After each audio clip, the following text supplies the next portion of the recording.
Bomb పేలుడు ఘటన నేపథ్యంలో సికింద్రాబాద్ రైల్వే పోలీసులు అప్రమత్తమయ్యారు.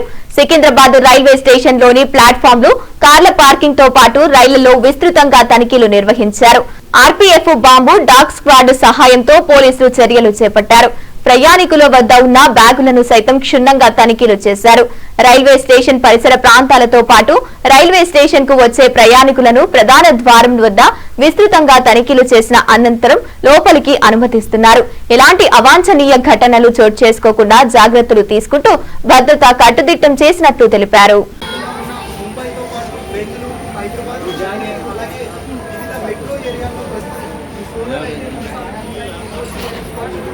ట్రైన్లో ప్రయాణించే ప్రతి వాహనం ఎవరైతే అనుమానాస్పదంగా తిరిగే వ్యక్తులను కూడా అదుపులోకి తీసుకుని వాళ్ళ యొక్క వస్తువులను పరిశీలిస్తున్న సిచ్యువేషన్ కూడా ఉంది. బస్తీలో సుమారు 8 గంటల డ్యూటీలో బందోబస్తు సుమారు 20 మంది డ్యూటీ చేస్తుంటారు. అయితే అదనంగా రైల్వే పోలీసుతో పాటు ఇతర లా అండ్ ఆర్డర్ పోలీసులు కూడా సహాయం కోరారు. ప్రస్తుతం వాళ్ళు కూడా ఎక్కడికి కూడా సోదాలు అయితే నిర్వహిస్తున్న సిచ్యువేషన్ కూడా ఉంది. ఎందుకంటే పూర్తి స్థాయిలో దేశవ్యాప్తంగా ఢిల్లీలో అక్కడ ఉగ్రదాడి జరిగింది.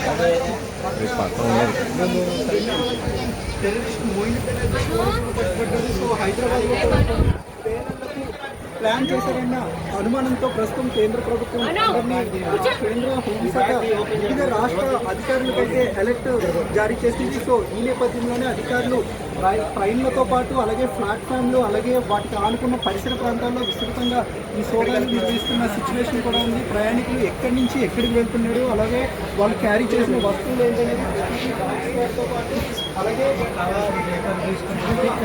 పోలీస్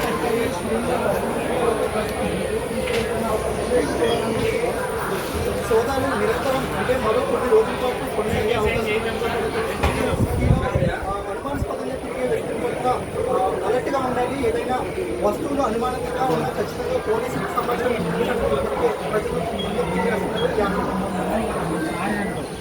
మా లాయర్ తీసుకుంటే మీ దగ్గరకు వచ్చి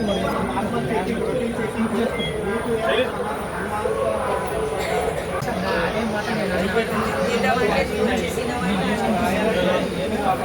మీకు ఏమైనా అనుమానాస్పదంగా వస్తుంది అనుకుంటా లేకపోతే వ్యక్తులు అనుకుంటా కూడా మాకు రైల్వే ఆర్టీఐ కోర్టు నెంబర్ ఉంటుంది